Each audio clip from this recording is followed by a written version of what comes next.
Hi, and welcome to this week's Wu Wei Wisdom Life Lessons teaching. It's great to be back with you all. This week, we are talking all about how to handle criticism effectively and with ease. Now, if somebody criticizes you, does it really knock your self-confidence? Maybe you become very defensive, angry, or upset. Or maybe you have developed the habit of working very, very hard to avoid criticism of anybody at all times. And so it means that you do a lot of people pleasing and don't live your truth. Well, if you can relate to any of these issues, this teaching is going to be for you. We'll be looking at why criticism is such a huge and destabilizing issue for you, and how you can learn to handle criticism well so you can stand strong, stay self-focused, and in your flow.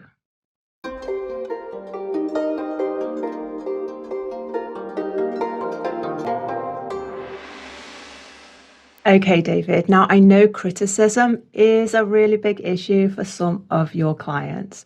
Why is it that some people find criticism so difficult? Well, you're right, Alex, and it's an interesting subject to dig into because to me, when you talk about criticism, it's like the bit of the iceberg that pops out of the water. There's a lot underneath of that. In the Wu Wei Wisdom model, it comes under what we call CCJ, criticizing, comparing, or being judgmental. And that's definitely means the inner child is involved. So when you dig down into this, you'll see that we'll branch off into other areas which are very interesting. And you see that how people are quite happy to criticize, but they don't like being criticized. So there's also, you'll notice the emotional pendulum, the paradox of how they look at this subject of criticism. So you use the analogy of an iceberg. So somebody disliking criticism and not being able to handle it well, they recognize that is a problem. And that's something they're consciously aware of. So it's above the surface. So when you're working with a client and you're digging down beneath the water's surface, what is there? What's going on? Well, it's normally about value or worthiness, of how they value themselves. So what these clients are normally doing is looking externally to other people to receive validation, approval. And so they can't accept that the flip side, the other edge of the sword of somebody wanting to give them value and worthiness is this idea of criticism. So they have a real big problem in believing they're needy to receive value, approval, and worth, but then they leave themselves open, as they would say, and vulnerable to be criticized. And there's the problem. And I guess when you're talking about that, David, I'm kind of recalling the analogy that you've often used in terms of codependency and love. How if we become very codependent on another person for love rather than loving ourselves, we then make ourselves very vulnerable. We're dependent on that person loving us rather than withholding love in order to feel any sense of love for ourselves. And so is this the same thing going on? It's very much the same thing, because it's a misunderstanding of one of the most core spiritual ideas, beliefs, standards, or morals that you have about yourself. So if you have a belief that you have to receive value and worth and approval, what a lot of my clients would call validation, it's almost like a drug, Alex. They're searching outside of themselves for someone, or for everyone, in a lot of my cases, to give them value. They should never be in any way receive any negative talk or any criticism about themselves, about what they do, about the way they look, particularly the way they look, the actions that they take, or if they're doing something, they do not want to be criticized. So in this pendulum, these are also the people that will really value perfection, trying to get it right. And as you said in the introduction, always looking to people please.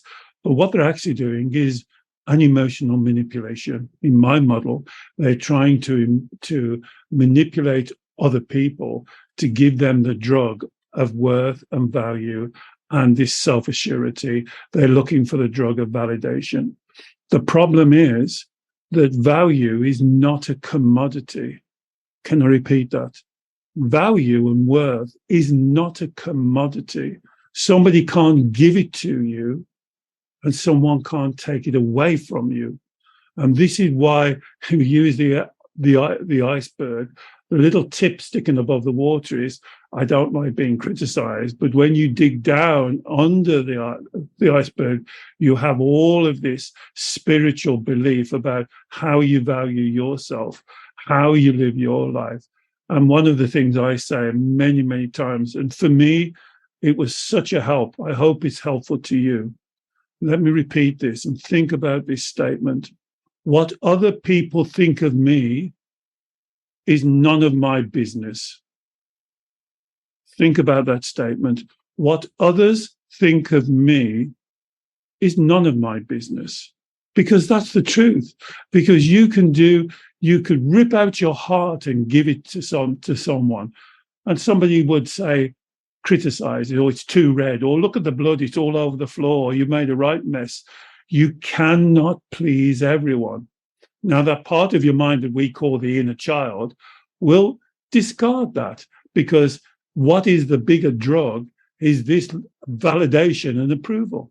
But David, I think a lot of people would say, yeah, it's all well and good to say what other people think of me is none of my business, but surely it's important that my partner, my wife, my husband values me and thinks well of me. Surely it's important for my boss to value me and think well of me. I can't just pretend like I can just do what I want and it doesn't matter what anybody else thinks. So what you just did there was to swing to the other side of the pendulum. So listen to the teaching. What others think of me is none of my business. But if you were you are my wife, and if you didn't value me, then my next question is, why don't you value me? Why are you having difficulty in valuing me? We're sharing our life together. Yeah. We're following our goals. So, and the same would apply to my boss. If my boss is paying me a salary and I'm doing the best that I can for the work, and he doesn't give me any value or doesn't approve of what I'm doing, the next day I would be knocking on their door and asking them why they don't value what I'm doing. So I wouldn't let that emotionally affect me. I wouldn't create negative emotions about that. I would do the opposite. I call this the difference between confronting and confrontation. I wouldn't be in a confrontation mode to my boss or my wife or my friend, but I would confront. And if you were giving me signals or signs that you didn't value me as your partner, as your husband, as someone who's sharing your life, I would want to know why. I would want to know what's going on in you. And the same would apply that to my friend. Yeah, and that's a really fundamental point, because it's like, we're not saying ignore criticism, don't let it register with you, just, poo-poo the other person's opinion.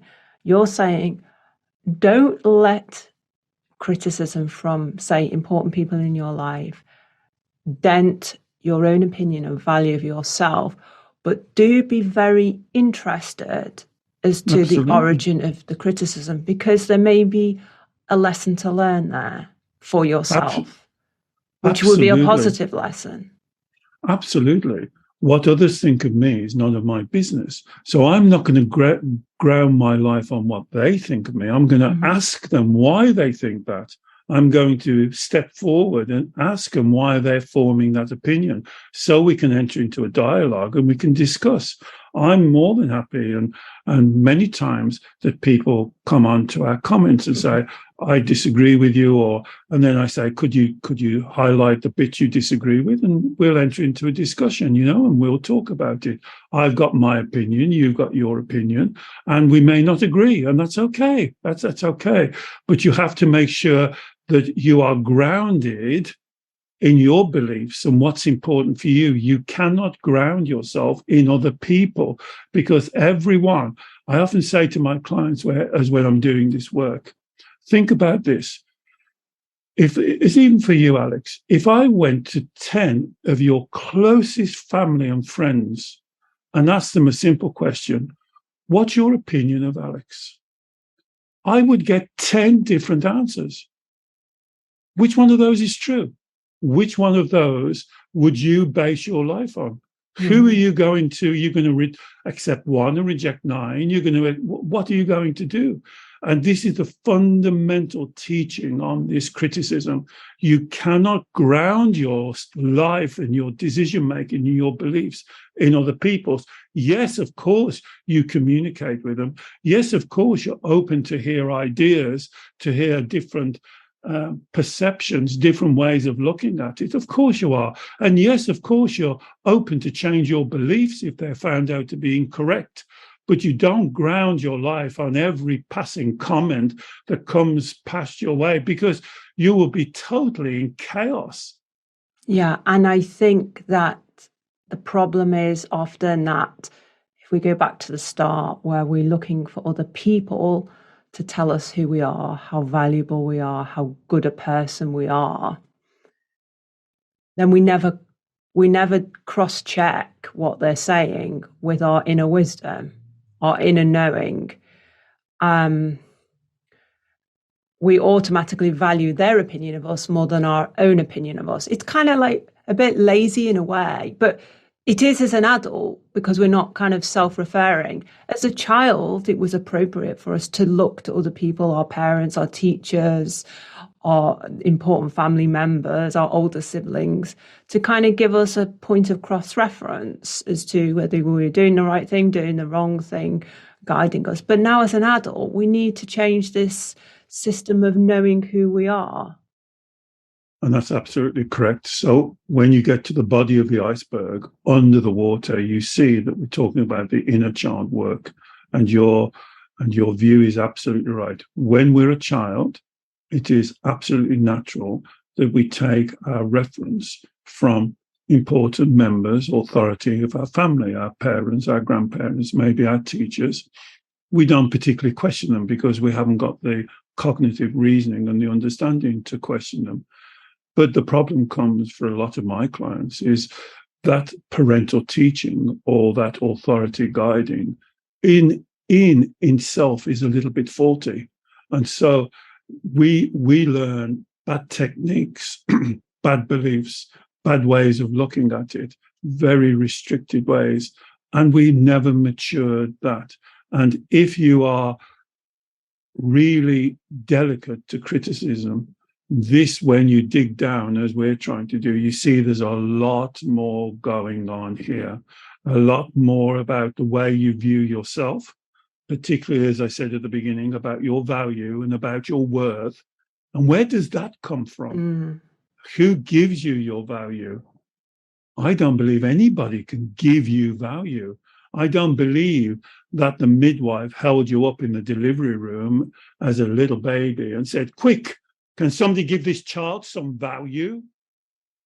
We intrinsically have value. It is not a commodity that's given to you, and therefore it cannot be taken away from you.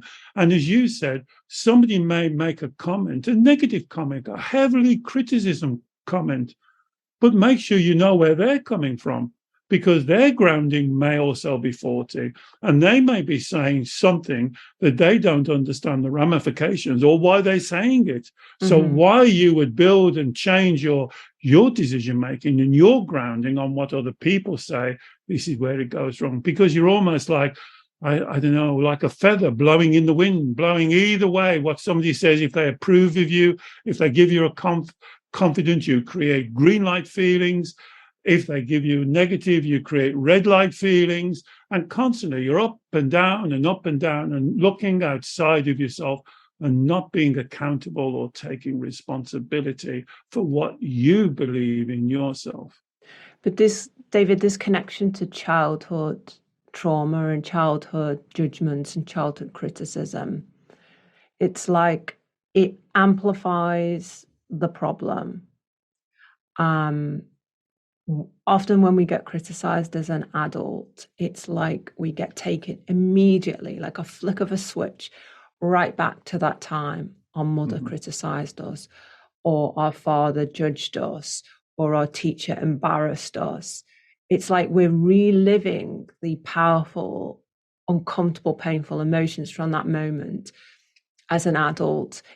It's almost like we have a tender spot in our belief system, whether it's to do with, being criticized for our work ethic and how intelligent or stupid we were as a child, or how good looking we were as a child, or how well behaved we were. How do we cut those ties, that legacy from our childhood? Yeah, that's absolutely right, Alex. And that's why I like to group the three together. CCJ, criticism, yes, is what we're concentrating on that now. Comparing is also part with that, when your parents compare you to your other siblings, or a teacher compared you to another member of the class, or being judgmental. And those three have the same results. So to answer your question, first you have to do what we call in our model the golden thread, the self-inquiry. And you're absolutely right. Normally, what happens, you use the word tender spot, and you said correctly, a tender spot for the beliefs. But actually, what a lot of people do is the tender spot for the emotions. So when somebody's criticized them, as many of my clients saying, it's like a dagger to the heart. My clients are so expressive. It's like somebody stabbed me. And what they're doing, they're describing an emotional feeling. And again, I try and say it on every video because it's so important to this model. You are the creator of your emotions. You are not the victim of them. So when somebody criticizes you, calls you fat, calls you thin, calls you stupid, calls you whatever, the emotion that word invokes in your side, your body, they don't send that emotion into you. They don't, like a pea shooter, and shoot it as into you. That emotion is what you're creating. And once you can understand that, and once you embrace that, the next question is the golden thread. Why? Why have I chosen to create that emotion? If that person called me fat, stupid, idiot, why have I created this very powerful, intense, my clients will call it overwhelming emotional feeling? And as you said, that will normally go back to childhood, normally about parents, not always, but the majority of the time is about, you'll find a highly critical mother or father, grandparent, or you find a very poor teacher. These teachers don't realize the impact they can have on young children when young children have come through a very kind of cosseted life, and they get put to school, and the teacher can be critical, and their teacher is the authority figure. So this can be a very powerful way. And as you said, it's like a direct link to that experience. So you have to find that experience. You have to then find what is the belief that you've developed around that experience, because that's what you have to deconstruct. I call it widening the perception, because you're still viewing that as a 6, 7, 8, 9, 10-year-old. So the belief would be something like, so the experience was, say you were embarrassed at school by a teacher in front of all your peers. And the belief that you created, the story that you created from that incident would be that I'm stupid. Mm-hmm. I'm not good enough. Mm-hmm. And then are you always then worried that truth about yourself is going to be somehow exposed? And then as soon as someone in your adult life you believe is criticizing you in a way which is judging your intelligence or your capabilities, or whether you're up to the job, as it were, that then connects to that belief you made about yourself, that I'm actually a stupid person, and they found out my dirty little secret. Yes, and that's exactly, that's how you call it, and I think that's a really good name for it. I call it the vow. the vow that you told yourself, there's something wrong with me. When the teacher, when my father, when my mother, client said to me, when people who are biologically programmed to care for you, to love you and support you, when they criticize you, what are you supposed to do with that? Well, as a child, you can't do anything with it because you haven't got the cognitive understanding that you have now. You haven't got the awareness. Your vision, your perception is very narrow. But now you can view it from a different way. And as you quite rightly say, it's like you hide it, you cover it up, that dirty little secret that I call the vow. But that dirty little secret will sound something like, there's something wrong with me. There's something missing about me. There's something that they've spotted that I have to hide. And that, you see, we're talking about criticism, the bit of the iceberg is poking out the water. But when we dig down, you see this goes right back into childhood, right back to those formative years when we were building and creating our belief systems. And that belief system is what we're operating on now. And I get many, many questions. I'm just answering one now, as a lady said, but it's my belief system. How can I change it? And the question is, why do you still believe it? Why do you believe a belief that you had when you were 6, when you had no knowledge, when you had no life experience, when you couldn't look at things from a more wider angle? Why are you still grounding yourself and making decisions, life decisions, based on those childhood thinking? But David, I think what a lot of people would say is, this is not just one person saying I'm a disappointment or not good enough. Like, all the important people in my life have said the same thing to me. Therefore, it must be true. Well, I think this is the interesting thing about it for me. And as I said to you at the beginning, it's like what I call the pendulum. And this is what I find with my clients who are adverse to being criticized or CCJ'd of any of the three, compared, as criticized or being judged. You know who's the worst? Who does it the most? Themselves. They will criticize themselves mercifully. They will look at everything. They will criticize the way they look, the way they dress, if they're trying to lose weight or they were not losing it quick enough, if they're trying to do something, they're doing it slower than anybody else. They're looking at life through this very deformed lens of criticism. And the ones that criticize the most is themselves. But they will also criticize everybody else, to answer your question more directly.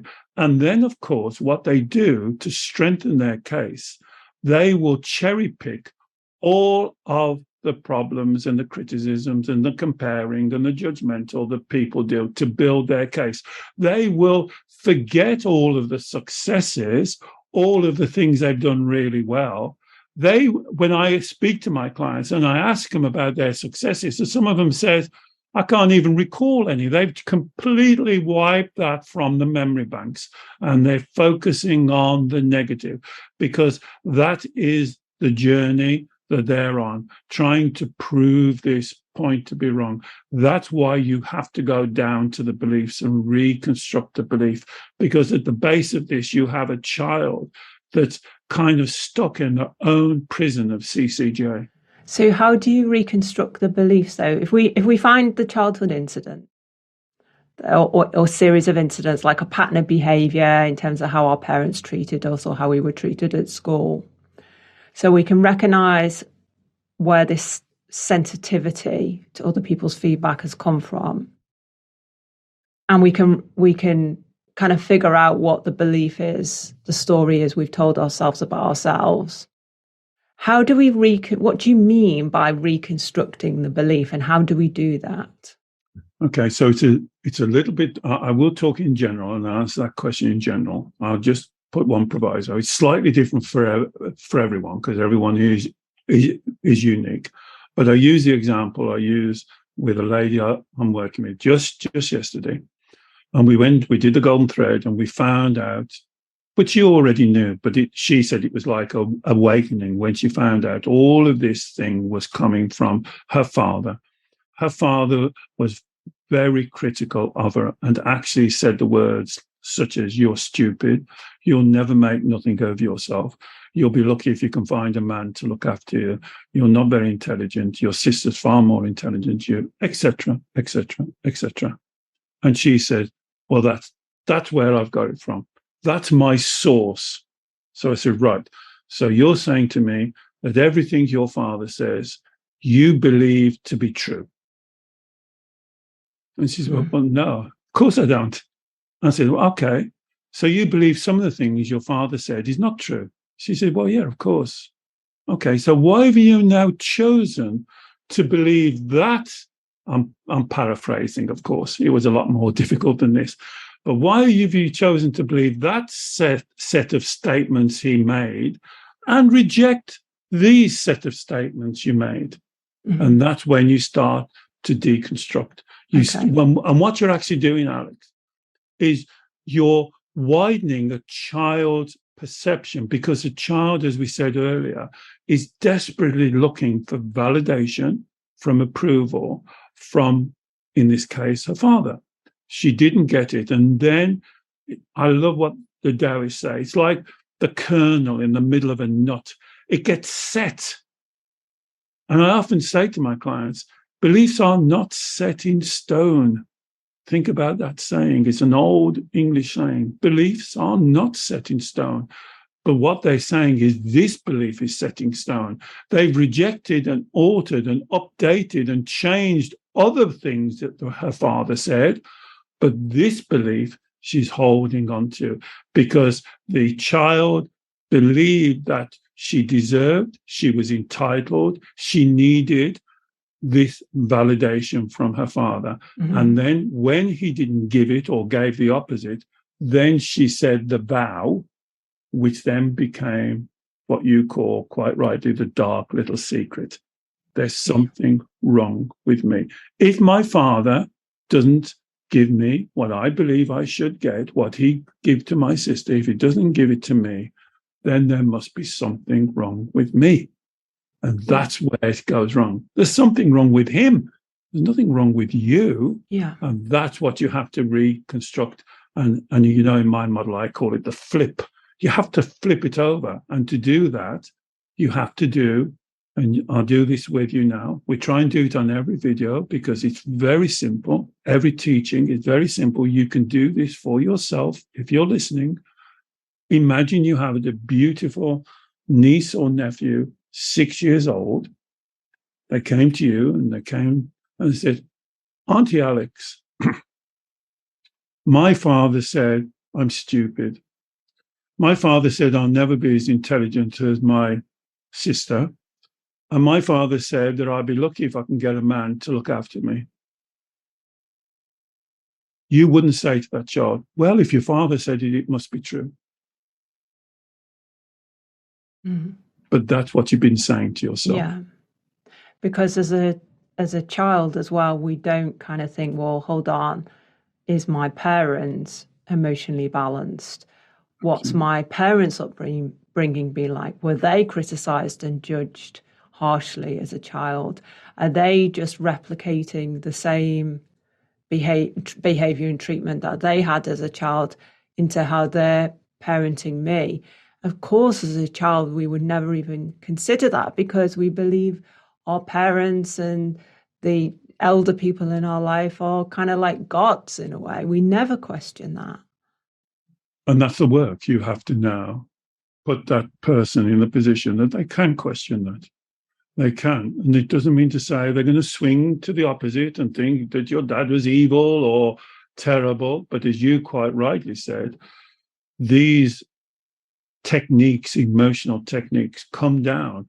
So if you're listening to this and this rings true to you, look at your grandparents. If it's your father or your mother, look at their parents and you'll see it coming down on the line. It's learned behavior. Mm-hmm. And you have to change that learning. Here's the teaching. Here's the life lesson. You have to change that for yourself. You have to ground yourself in what I call Shen. You may call it truth, honesty, and integrity. You have to ground it in the truth, because if you keep on grounding it in what other people say about you or your emotions, you are going to be constantly like that feather I talked about, being blown in whatever direction the wind is blowing today. And you're not going to be grounded and living and walking, as you say, in your flow. Because that's why we do these teachings. Wu Wei means to be in your flow, the wisdom to be in your flow, the wisdom to, if somebody is criticizing you, to look at it and to see whether that has relevance. It may have relevance. It may have an understanding that you can adapt and you can learn. And that's good. But they have no authority to criticize you as a person. That's the big difference, isn't it? It's a massive difference. So why are they higher than you to criticize who you are as a spiritual person? This is why, sometimes you just have to shake somebody and say, you've got to stop it. This is nonsense. They are not superior to you. They haven't got more value than you. You don't need them to give you the commodity of value. They can say that you're doing this incorrectly. Your boss can say, you haven't made a very good job of this. My next question is, why? Because if you don't think I've made a good job of it, I think I did. There must be a miscommunication here somewhere. Let's find out why. But they can't value you as a spiritual human being, Alex. And this is why I think makes Wu Wei Wisdom as a model different to other models. This is spirituality. And I'm not talking about religion or angels or gods or anything. I'm talking about you. You are worthy. You have value. It's not given to you or taken away from you, from your parents, from your teachers, from your partner, from your boss. They don't have a pool of value that they can give to you. It's yours, intrinsic to who you are. And I think, David, these early formative years of our life, if we have a shadow of self-doubt over ourselves because what we've experienced, we don't believe we're good enough, we're worthy, then we will be naturally drawn to individuals, romantic partners, friends, as colleagues at work who confirm that. And so when someone says, oh, well, yeah, but everyone criticizes me, everyone's saying the same thing about me, it must be true. Well, that's only because you've gone into those relationships, whether it's personal relationships, career relationships, with the shadow of self-doubt over yourself. So, and people have sensed that, and you've not set boundaries, you've not called people out when they've been too harsh or inappropriate or disrespectful. You've allowed that to happen, and then it becomes systemic in a way. And so Absolutely. It doesn't mean that you have no value. It just means that you've entered into these relationships with self-doubt, and you've recreated the same dynamics that you experienced in childhood. And in a way, it's comfortable. That's the sad thing about it. It's what's called confirmation bias, and I call it a self-fulfilling prophecy. So if your boss constantly hears you criticizing yourself and berating yourself and saying you're not good enough, it's much easier for him to say the same. You're almost laying the path. If your partner, your friends hear you constantly saying things like, I'm fat, I'm stupid, I never get it right, I've got no intelligence, whatever you're saying, it's much easier for them just to copy you and repeat it. And so it becomes what I call, my label is a self-fulfilling prophecy, or the carousel of despair. That's what I call it. You get yourself locked in, and then you're right. Here's the thing that people find. It becomes familiar and therefore comfortable.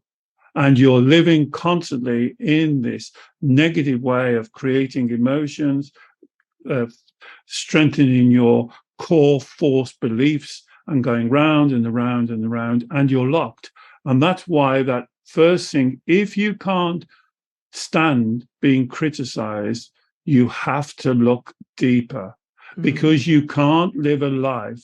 Because again, Everybody criticizes. You criticize. I criticize. You watch a film. You watch a sports match. You're always criticizing. And if you can't stand it, if you're so delicate, if you're so